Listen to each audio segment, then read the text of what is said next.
drammatica scoperta a Bigolino di Valdobbiadene, quarantenne bellunese trovato senza vita in un furgone parcheggiato lungo la strada. L'ipotesi di un malore, la morte potrebbe risalire ai giorni scorsi.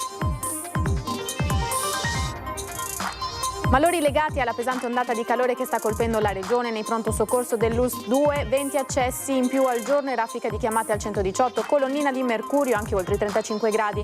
Dopo i fatti di Zenzon, la sindaca di Monastier potenzia i controlli alla sagra in partenza martedì. I comportamenti violenti saranno subito segnalati alle forze dell'ordine. Dopo sabato nero, un'altra giornata difficile per il traffico su strade e autostrade del Veneto, 3 incidenti e lunghe code, la situazione più critica in A4 e A28. L'entusiasmante vittoria dell'oro olimpico nel volley femminile Parla Veneto e Trevigiano ed è festa in casa Imoco Conegliano dove hanno giocato molte delle neocampionesse olimpiche. Per il segretario provinciale della Lega Coin dovesse passare il referendum contro l'autonomia, l'indipendentismo vivrebbe un nuovo slancio, il vero Spacca Italia dice è proprio il referendum. Appello dell'Avis provinciale alla donazione di sangue per non far mancare le scorte nelle settimane clou dell'estate in cui le città si svuotano e molti iscritti si assentano per le vacanze. L'impresa del 31enne di Salgareda, Elia Favaro, ha attraversato 2 volte l'Atlantico in solitaria in barca a vela dal porto di Caorle fino ai Caraibi e poi il ritorno passando per le Azzorre. Il sogno, un libro sulla mia avventura. Buonasera, bentrovate e bentrovati, edizione di Treviso dei nostri telegiornali. La cronaca in primo piano in questa domenica 11 agosto. Quarantenne bellunese trovato senza vita in un furgone a Bigolino di Valdobbiadene. La morte potrebbe risalire addirittura a qualche giorno fa. Senza vita, riverso sul sedile del passeggero nell'abitacolo di un furgone parcheggiato lungo la strada. La drammatica scoperta intorno a mezzogiorno lungo via Erizzo a Bigolino di Valdobbiadene, dove una giovane coppia di passaggio si è accorta del corpo dell'uomo dando immediatamente l'allarme. Si tratta di un quarantenne di Mel nel bellunese, Mimmo Tres, la cui morte, visto lo stato del cadavere, risalirebbe a diverse ore fa, almeno 10-12, se non addirittura a qualche giorno, anche se non risultano denunce di scomparsa dell'uomo per una sua eventuale prolungata assenza da casa. A stroncarlo potrebbe essere stato verosimilmente un malore legato, non è escluso, al grande caldo di questi ultimi giorni anche in Pedemontana, ma sarà una più approfondita ricognizione del corpo, se non una vera e propria autopsia, a stabilire le cause e le circostanze del decesso. I carabinieri sono intervenuti sul posto con una pattuglia. Per il momento non si sospettano cause diverse dal malore. L'auto era chiusa dall'interno e nell'abitacolo sono stati ritrovati chiavi, documenti e telefono cellulare. La salma è stata trasferita in obitorio mentre il soccorso stradale ha recuperato il furgone. Fine settimana di chiamate al 118 per malori legati alla forte ondata di calore che sta colpendo la regione, colonnina di mercurio ben oltre anche 35 gradi e alto tasso di umidità sta mettendo infatti in difficoltà la popolazione.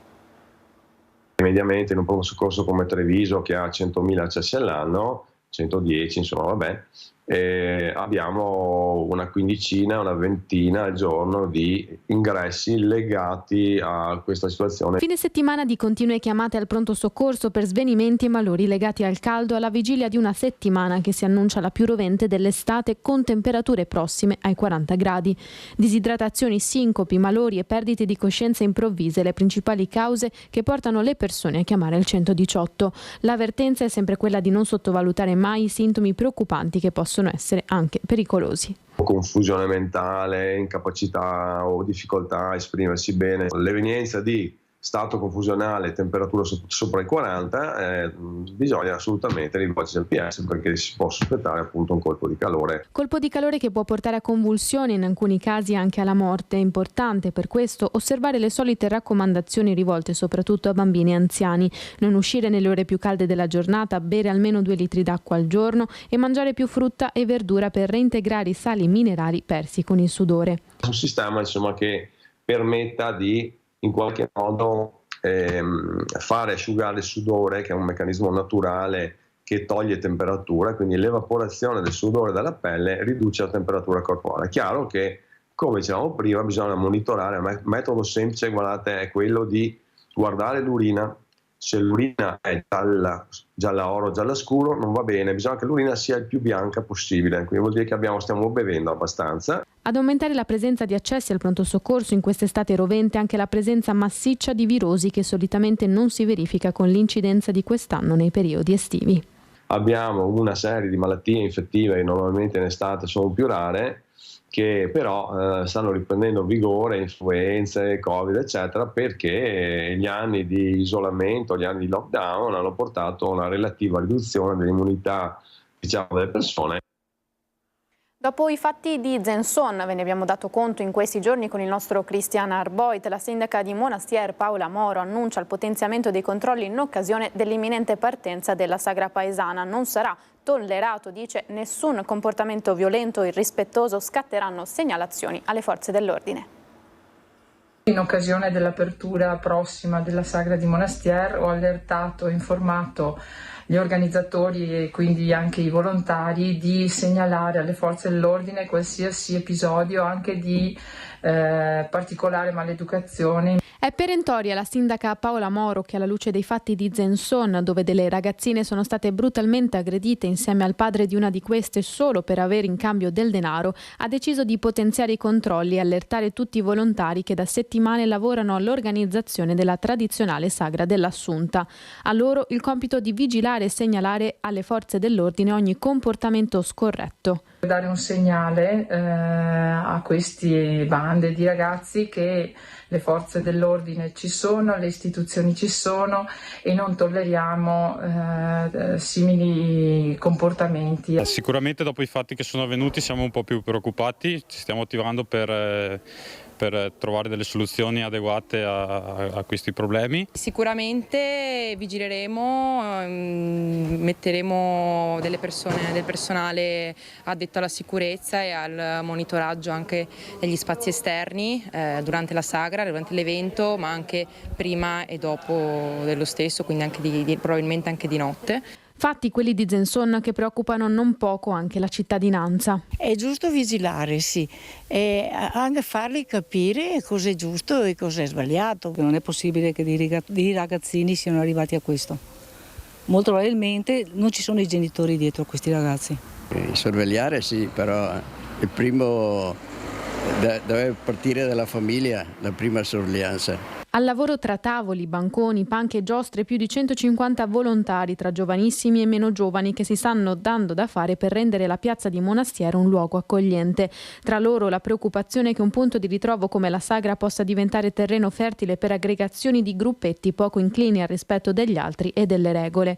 Timore che aleggia da anni all'interno dell'organizzazione, soprattutto tra chi ci racconta di sorvegliare fino a ben oltre l'orario di chiusura lo stand della pesca per paura di qualche possibile furto o atto di vandalismo. Questi episodi accadono sempre con più frequenza e quindi io credo si debba prendere in considerazione di innalzare un po' l'asticella sia sotto il profilo della repressione e del contenimento naturalmente di questo, ma anche sotto il profilo educativo. Non smetteremo di fare delle proposte, però io sono convinta che ci voglia qualcosa di più strutturato, bisogna mettere delle risorse in campo a livello sia locale che nazionale e dare degli strumenti ai ragazzi per comprendere appunto di essere parte di una società che può dare loro molto, ma che anche pretende appunto il rispetto delle regole. E ora allo sport, perché la vittoria dell'oro olimpico nel volley femminile parla anche Veneto e Trevigiano ed è festa in casa Imoco Conegliano, dove giocano o hanno giocato molte delle neocampionesse olimpiche. La veneta Paola Egonu, padovana di Cittadella, le giallo-blu dell'Imoco Volley, Mochi De Gennaro, Sara Affar, Marina Lubian, ma l'elenco delle neocampionesse olimpiche di pallavolo passate per Conegliano è molto più lungo. Un'esplosione di gioia l'oro di Parigi nel volley femminile per il Veneto e la Marca Trevigiana, che rimasta orfana della Sisley Volley dei fenomeni si è lasciata travolgere dalla bravura, dall'energia e dai successi entusiasmanti inanellati dall'Imoco ai vertici del campionato più bello del mondo e ora sul gradino più alto del podio olimpico con le sue giocatrici simbolo di ieri e di oggi. Ma oggi è un risultato che fa la storia della pallavolo, fa la storia dello sport italiano e credo che sia un risultato giusto per tanti, per Velasco che non aveva mai vinto una medaglia d'oro, tra De Gennaro che fa una carriera straordinaria e rientra in nazionale da protagonista, per Silla, per Egonu, per Sara Far, per tutte le sorelle d'Italia che portano in alto la grande pallavolo italiana. Al fianco di Julio Velasco il trevigiano d'adozione Lorenzo Bernardi, e sono emozioni fortissime anche per chi al Palaverde ci andava a vedere gli oro granata targati Benetton, perché quell'oro inseguito e sfuggito di pochissimo alla fine è arrivato anche per lui, eletto miglior giocatore di pallavolo del XX secolo insieme proprio a Karch Kirali, che in finale a Parigi siede sulla panchina opposta. Niente sembra accadere per caso e sul punto del 3-0 per le azzurre è impossibile non essere sommersi da un'esultanza irrefrenabile. A Parigi sul podio c'è la storia passata, presente e futura della pallavolo trevigiana. Noi come Prosecco d'Otti Moccavoli possiamo solo che essere orgogliosi e non vedere l'ora di riabbracciarle tutte e di rivederci al campionato del prossimo anno. Forza Italia, Forza Azzurre. Noi ora però cambiamo argomento, ancora un incidente in A4 questa mattina intorno alle 10:30 tra lo svincolo di San Stino di Livenza e l'allaccio con l'autostrada A28 Portogruaro-Pordenone. Domenica da Bollino Rosso sulle strade del Veneto, code e rallentamenti che hanno interessato anche il tratto A4 tra Cessalto e San Stino. Oltre 170.000 gli utenti che Autostrade Alto Adriatico ha stimato di passaggio nella sola giornata di oggi. Qualche coda si è registrata in mattinata anche in uscita alla barriera dell'Isert in direzione Trieste, anche a fronte delle partenze che continuano a proseguire verso le località balneari della Croazia. A ora di pranzo la coda aveva raggiunto circa 1 chilometro, poi è andata riducendosi. 2 incidenti si sono verificati invece alle prime luci dell'alba nelle tratte veronesi della A22 del Brennero e della A4, facendo registrare complessivamente 7 feriti, di cui uno ricoverato in codice rosso. In questa settimana di Ferragosto, secondo le previsioni di Autostrade, i giorni più critici per il traffico saranno mercoledì 14, venerdì 16 e sabato 17.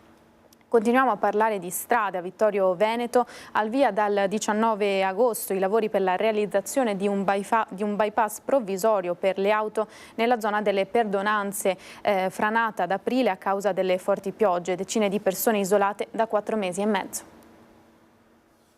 60.000 euro per 2 interventi immediati, quella di una sistemazione di una strada di accesso un po' più lunga e la seconda la realizzazione di un bypass provvisorio. Inizieranno il 19 agosto i lavori di realizzazione del bypass nella zona franata delle Perdonanze, collina sopra Cozzuolo. Si tratta di uno dei 3 step previsti dall'amministrazione balliana per ripristinare la viabilità nella zona franata lo scorso 2 aprile dopo le intense piogge. Intervento fortemente voluto dai residenti della zona che da 4 mesi e mezzo sono costretti a raggiungere a piedi le proprie abitazioni.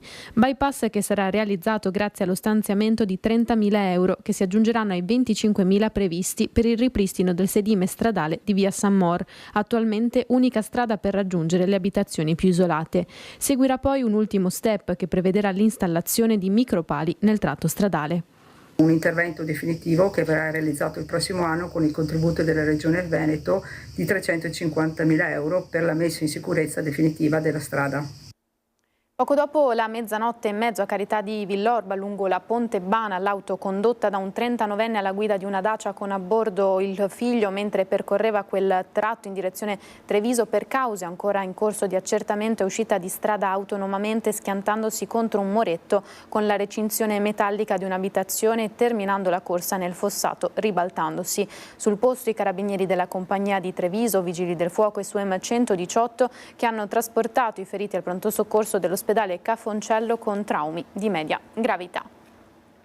Abbiamo il dovere di tutelare gli utenti della strada. Il controllo elettronico della velocità rappresenta un deterrente che va comunque associato a campagne di sensibilizzazione che abbiamo intenzione di lanciare insieme ad enti e istituzioni locali, dice il sindaco Conte, e in questo coinvolgeremo anche l'associazione presieduta dalla dottoressa Giuseppa Casanniti. Arrivano dunque i ringraziamenti del sindaco dopo la solidarietà mossa dalla presidente dell'Associazione Italiana Familiari e Vittime della Strada che pubblicamente aveva assicurato sostegno dopo la denuncia per l'uso di autovelox non omologati che coinvolge il sindaco, comandante della polizia locale e prefetto, associazione che ha messo a disposizione un proprio perito, il dottor Leopoldo Comparini, iscritto all'albo dei periti del Tribunale di Venezia.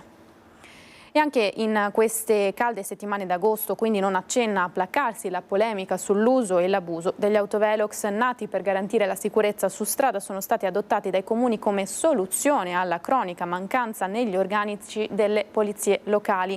Allora, nella consueta rubrica dedicata alla nostra storia torniamo al 1987, quando non esistevano gli occhi elettronici e i cittadini reclamavano più controlli sulle strade.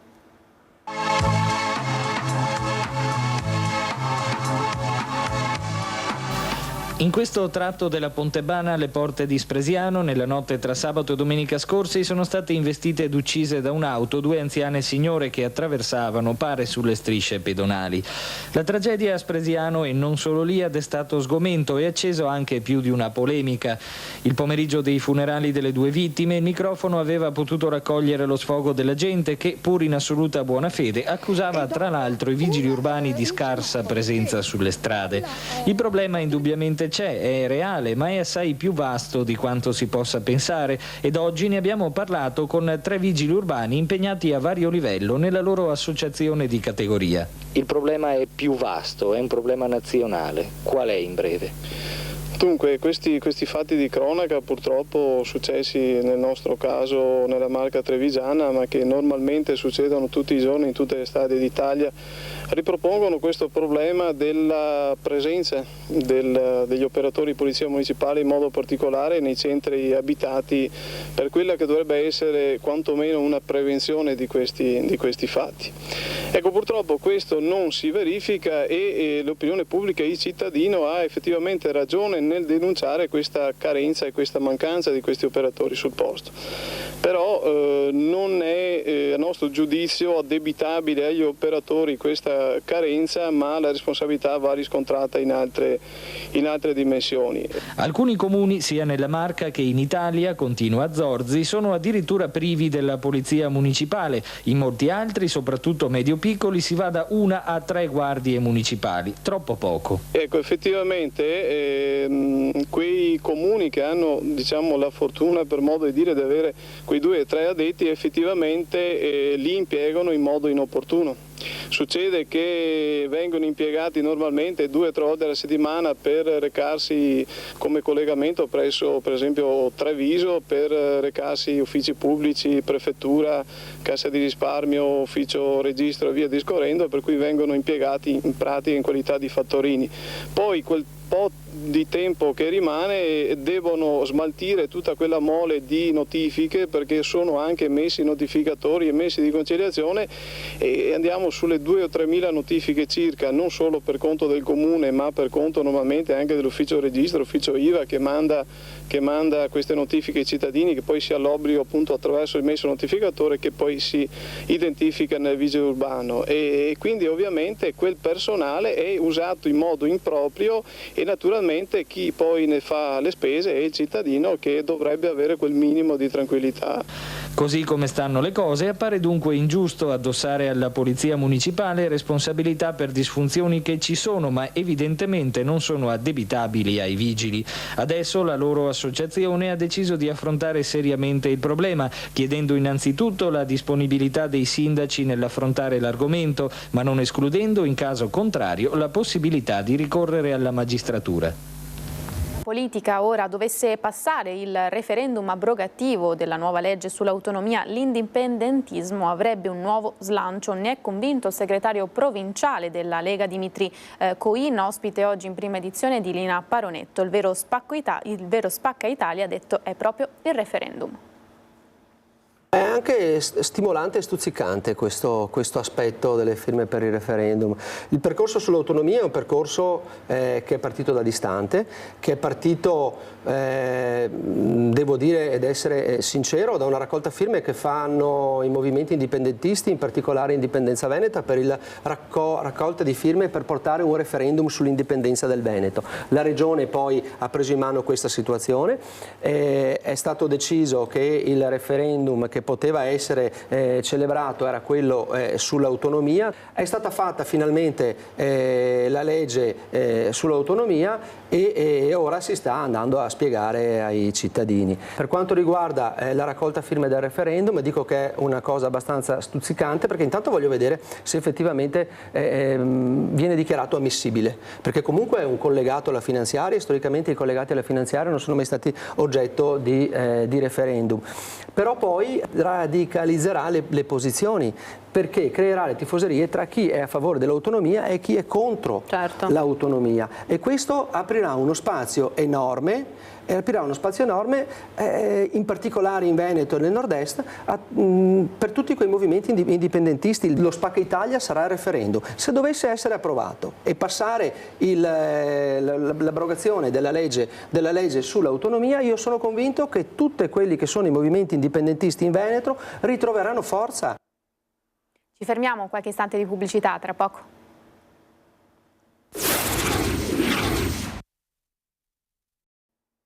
Eccoci tornati in diretta, edizione di Treviso dei nostri telegiornali. Continuiamo con le notizie. L'appello dell'Avis provinciale alla donazione di sangue per non far mancare l'approvvigionamento nelle settimane clou dell'estate in cui i donatori si assentano per le vacanze.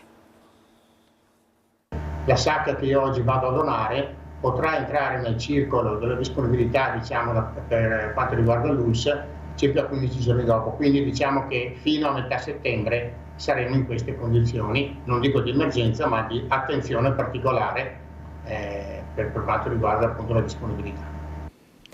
La guardia, quando si parla di disponibilità di sangue, non va abbassata mai, ma di certo non in questo periodo. Non partite per le località di villeggiatura senza aver donato, è stato l'appello dell'Avis a donatrici e donatori, perché il bisogno di sangue e plasma per garantire la salute degli ammalati che necessitano di trasfusioni e medicinali plasma derivati in vacanza non ci va. E così pure per chi perde grosse quantità di sangue per traumi o incidenti stradali. Visto che il sangue è un farmaco salvavita, che però ha una durata molto limitata, per dire le piastrine devono essere utilizzate entro 5-6 giorni, quindi è un dono, un farmaco che va sempre rinnovato. Ovviamente in questi periodi in cui giustamente le persone si dedicano a un periodo di ferie, non vorremmo trovarci poi in difficoltà. Dal monitoraggio mensile condotto dall'Avis provinciale di Treviso, i gruppi sanguigni di cui c'è urgente bisogno sono A positivo, A negativo e B negativo. Risultano scarse le scorte di 0 negativo, 0 positivo e B positivo. Stabile invece la presenza di AB negativo, in eccedenza la disponibilità di AB positivo. Per facilitare la donazione, oltre alla consueta prenotazione telefonica allo 0422 40 50 77, i donatori possono programmare l'appuntamento tramite la app AvisNet, scaricabile gratuitamente online e già disponibile per i donatori dei centri trasfusionali di Treviso, Castelfranco, Montebelluna e Oderzo. A settembre diventerà operativa anche per i CT di Conegliano e Vittorio Veneto e quindi tutti i donatori avranno la possibilità in autonomia di poter prenotare la propria donazione per tipologia e anche per orario a loro confacenti. Una notizia arrivata giusto pochi istanti fa in redazione, ci spostiamo sull'home page di QDP News, la firma è di Simone Masetto, scontro tra auto e furgone, 2 feriti, 1 è grave incidente appunto nel tardo pomeriggio di oggi a Mogliano Veneto, quando in molti si sono messi alla guida appunto per tornare fuori dalle gite fuori casa di questo weekend da Bollino Rosso. Il bilancio è di 2 uomini feriti, uno di questi sarebbe grave, l'incidente avvenuto in via Torni tra un furgone e un'auto. L'impatto tra i 2 mezzi è stato molto violento, tanto appunto da provocare 3 feriti, di cui 1 grave. Ovviamente aggiornamenti nelle edizioni dei telegiornali di domani. E ora cambiamo argomento e parliamo di turismo. L'alert arriva direttamente dai sindaci, siamo sulle colline del Prosecco e stanno proliferando le strutture extra alberghiere abusive con camere offerte sui principali portali online. Abusivismo segnalato anche nel capoluogo. Extraalberghiero è in aumento, c'è anche un po' malumore tra gli storici dell'extraalberghiero perché ovviamente si sentono, insomma, vedono che c'è meno flusso rispetto al resto degli anni e c'è un aumento dell'offerta. Sono già diversi i sindaci che stanno contattando Fondazione Marca Treviso per segnalare la presenza di nuove strutture ricettive extra-alberghiere, quelle stanze, per intenderci, messe a disposizione dai privati con pernottamento attraverso i portali web più comuni, bypassando così di fatto gli oneri a cui tutte le altre strutture riconosciute ed accreditate sono sottoposte. Sono i comuni delle colline UNESCO che stanno vivendo un aumento dell'abusivismo pari a quello del capoluogo. Ho qualche alert di qualche sindaco che sta scoprendo che non tutte le strutture ricettive nel suo territorio sono legali. Per andare a controllarlo ci vuole un lavoro molto capillare, lo può fare la polizia assieme al comune, quindi bisogna mettere in piedi un bel sistema. Un'offerta che rende complesso anche il tracciamento dei flussi turistici nella Marca, una partita su cui la Fondazione insiste da tempo. Ad avvantaggiare l'offerta extra alberghiera l'aumento dei costi dei competitor che hanno a carico anche il personale. L'aumento dei costi si è ribaltato sull'aumento del prezzo. 50 euro a persona nell'Opitergino Mottense, prezzo che sale fino a 110 euro nell'Asolano a stanza. A pochi giorni da Ferragosto i dati parlano del 70% delle camere prenotate, l'80% a Treviso, un dato fisiologico per Casa Grande, ma su cui serve lavorare. Andare a spingere sulla parte del cicloturismo magari fluviale, penso al Sile, lavorare sull'Asolo e Montegrappa per la parte di esperienze, spingere anche verso la creazione di anche strutture che abbiano a che fare con la natura, quindi più agriturismi, più natura. Vacanze sempre più fai da te, sentiamo cosa ne pensano i trevigiani. Un po' di giorni in famiglia, 2 settimane al mare e andiamo a trovare anche dei parenti giù al sud. Dove ha cercato le strutture? In internet, su Booking e altri siti. Ferragosto alle porte, in tanti stanno preparando le valigie in questi giorni. La destinazione è scelta online, comodamente da casa, seduti sul divano con il cellulare o il personal computer alla mano. Insomma, le vacanze sono sempre più fai da te, anche per i trevigiani. Per comodità, semplicemente per questo. Col computer ho guardato, analizzato gli hotel più interessanti, una cosa molto semplice. Applicazioni e basta. L'agenzia no, quest'anno ci siamo rifatti all'online a qualche offerta, magari passando e vedendo il cartello e poi insomma contattando il privato, ecco. Anche lei va online? Sì, assolutamente, o per conoscenze già precedenti o online. È comodissimo, risparmia anche qualcosina. Esperienza personale, siamo stati là su quel posto tanti anni fa, ci siamo trovati bene e quindi si ritorna là. Quindi le avete trovate autonomamente, insomma? Certo. Sì, certo. In tanti denunciano prezzi al rialzo quest'anno. Austria, Germania e paesi dell'est sono tra i preferiti. Regge ancora la Croazia. Parto per Vienna perché abbiamo trovato un'offerta, però le altre mete... Online? Sì, altrimenti i prezzi sono altissimi. Come si organizzano le vacanze oggi? Online. Io me le organizzo fai da te, mi informo, cerco di capire e scegliere in base ai miei gusti. È già andata? No, vado a settembre. Est. Sì, abbiamo guardato in internet. Abbiamo scelto l'Austria perché l'Italia ormai è troppo cara, quindi speriamo di trovare un po' di fresco. Uno sguardo ai prezzi online anche per realizzare che non ce lo possiamo permettere, così quest'anno sono molti i trevigiani che resteranno in città. Io ho speso tutto nell'affitto, quindi questa è stata la scelta per quest'anno. E sceglierai qualche giornata mordi e fuggi, magari a Jesolo, magari al mare o in montagna, quello sì, però in vacanza quest'anno no, niente. E si è chiuso il progetto Ci sto a fare fatica promosso dalla cooperativa Chirico. Panchine, parchi, sottopassi ridipinti, pareti risistemate, staccionate di Treviso rinnovate da 70 ragazzi dai 14 ai 19 anni del progetto Ci sto a fare fatica. Dal 17 giugno al 26 luglio 980 adolescenti attivi in tutta la Marca, coinvolti ben 33 comuni grazie al coordinamento della cooperativa Chirico, si sono dedicati a lavori di cura dei beni pubblici nel proprio comune di residenza. 226 panchine sistemate, 68 parchi e giardini ripuliti, portabici, scuole, porte degli stadi sono solo alcuni dei numeri di un progetto che ha incassato risposte molto positive dai giovani coinvolti. E quest'anno per la prima volta anche il comune di Treviso ha partecipato. Senato, mettendo in campo oltre a 2 tutor e 24 tuttofare anche alpini, protezione civile, Confartigianato ANAP e cittadini volenterosi. Tanti lavori, tanta voglia di stare insieme, i ragazzi hanno sviluppato competenze, acquisito competenze, ma anche sviluppato relazioni sia tra di loro sia relazioni intergenerazionali con tutti i volontari. Ringrazio gli alpini, la protezione civile, i pensionati della Confartigianato che veramente si sono spesi, si sono appassionati ai ragazzi, e questo a dimostrazione che i ragazzi, quando gli diamo delle opportunità, rispondono presente e ci stanno a fare fatica. Ho sentito poi le testimonianze anche dei ragazzi che hanno partecipato al progetto e la loro soddisfazione proprio nel mettersi in gioco come gli adulti, pulire e sistemare beni collettivi, nel sentirsi partecipi e protagonisti a loro modo nella costruzione delle proprie città. Un successo strepitoso, quello raggiunto nel capoluogo, tanto che non si è riusciti ad accogliere tutti i ragazzi, ma per il prossimo anno l'amministrazione conferma che stanzierà maggiori risorse. Conferma che i giovani hanno voglia di essere positivi ed essere parte attiva della città e sono comunque la maggioranza, come ama ribadire il sindaco. Questi 70 ragazzi del progetto Ci sto a fare fatica hanno dimostrato che i giovani sono la soluzione e non il problema, perché se noi analizziamo anche i numeri sono molti di più i ragazzi che regalano grandi soddisfazioni alla comunità da un punto di vista del volontariato, da un punto di vista sportivo, culturale, sociale, quindi noi dobbiamo aver fiducia dei ragazzi. Poi è ovvio che chi sbaglia deve pagare, ma devono pagare i giovani così come gli adulti. E ora d'impresa di Elia Favaro, 31enne, che ha attraversato 2 volte l'Atlantico in solitaria in barca a vela. Bentornato! Mette i piedi a terra al porto di Caorle, dove era partito dopo 2 anni di navigazione in solitaria.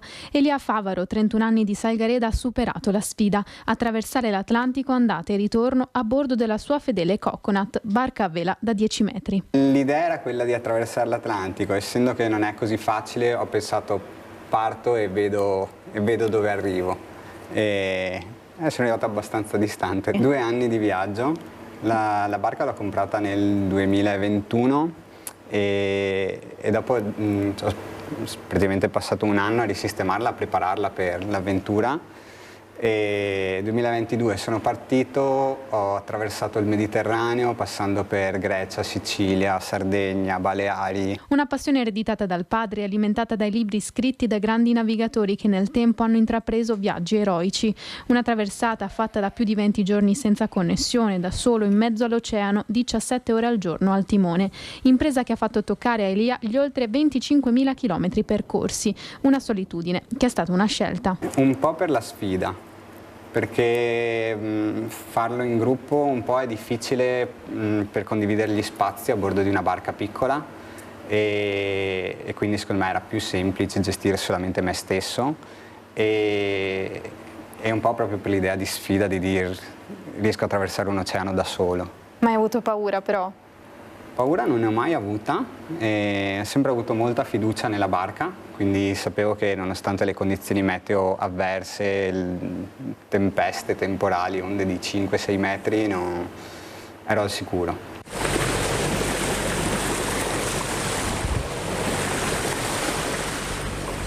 Probabilmente è l'incontro più magico, che è il momento più bello di tutte le navigazioni, quando ho incontrato un probabilmente cucciolo di capodoglio di circa 9 metri che mi è passato sotto la barca 1 metro, credo, di distanza. E più o meno dov'eri?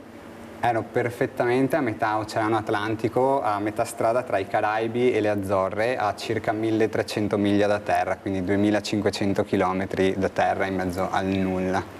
Tornato a Caorle e festeggiato da amici, parenti e dall'associazione Vivi la Vela, Elia pensa già al futuro. Un libro sulla sua avventura e un sogno nel cassetto. Come sogno mi piacerebbe navigare e attraversare il Pacifico.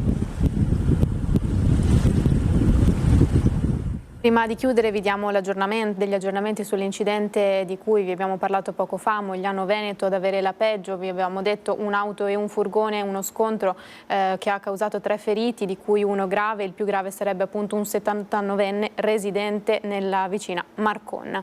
E con questo noi invece chiudiamo questa edizione del telegiornale di domenica 11 agosto e vi diamo appuntamento ai telegiornali di domani. Grazie per averci seguito e essere stati con noi, una buona serata, arrivederci.